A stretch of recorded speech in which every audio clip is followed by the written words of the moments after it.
I want to go to Lee Carter on all of this. You know, Lee, if this removes all doubt about, Governor DeSantis being a prospective presidential candidate, a front runner at that, I think that is done now. I don't think that's being debated. What do you think? Yeah, there's no doubt about it. You can always tell who's in the front by who's getting attacked the most. The person that everyone's reacting to is usually one who's setting the pace. And I think right now, Ron DeSantis is the one to watch. You know, and I notice it, Lee, even within the Republican Party, right? You had Governor Sununu in New Hampshire kind of, saying you can't get rid of wokeism in Florida the way you're going about. I'm paraphrasing here. Other Republican candidates, prospective candidates, have been kind of hinting the same zingers, respectful and all of that, but clearly, he's the target. There's no doubt about it. And I think what everybody's going to try to do right now is figure out what their lane is.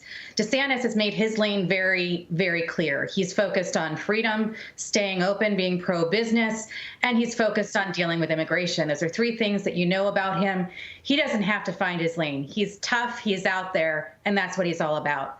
I think for the other Republican candidates, they've got to figure out what is their lane going to be. So I think in some ways they're testing out to see, is there room for somebody who's kinder and gentler? Is there someone who's more of a traditional conservative? Is there a room for someone else? And so you're going to see these different attacks to see how they land. It's not uncommon to see this happening. And we're far out. I mean, if you think about right now, it's 2023, January, we've got, a year and 11 months until 2024. So let's understand that a lot can change between now and then. And it's really hard to be a front runner for that long. In this day and age, every move he makes is going to be scrutinized, and you're seeing everybody there waiting to attack. He seems a little bit like Donald Trump in that he's Teflon. He's not afraid of the incoming. He just keeps going, doing his own thing, and that's wise. But let's see how this plays out over the next 23 months. Yeah, no, I hear you, right? And you're right, if you think about it. It's sometimes a curse to be the front runner. I think of Jeb Bush, who was before he wasn't, Hillary Clinton, who was before she wasn't, virtually every prominent Democrat in 1976 except Jimmy Carter, who was before they weren't, and he was. So it's a dangerous position to be in. What do you make of it? I think it's a very tough position to be in, no matter what time in history, but especially right now, because all eyes are on.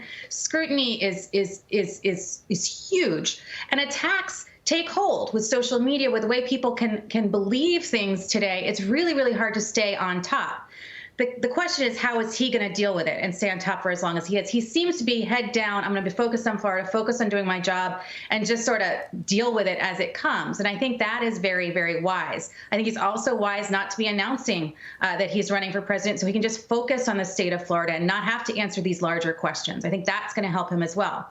The longer you're in the front, the harder it is to stay in front, but he seems to be doing all the right things at this point in time. Lee, it's feeling a lot like 2016 to me, and in this sense, that we could have a lot of people taking on Donald Trump for the Republican nomination. All Donald Trump has to do, as he did in 2016, is pick them off. All you need in these primaries is one more vote than the other guy, and you got more delegates and more momentum and all of that. Could it play out like that? It very well could. I mean, in 2016, we had 17 Republicans on stage at the debates. It was, in some debates, we had to break it into two to just get through them all. I remember that. I wouldn't be surprised if we get to that same place. The thing that I do think is going to be different this time is I think DeSantis is going to be able to split the Trump vote, because there's a lot of Trump supporters who like DeSantis. You'll see a lot of those same people that were wearing MAGA hats are now wearing DeSantis Airways T-shirts. Those are the folks that could really change the dynamics of this election. So Trump just had to beat everybody else because the other 16 fought against each other. I think that DeSantis has a real run at making it against Donald Trump. Very interesting. Lee, I always learn a lot. Thank you for taking the time. Lee Carter on that.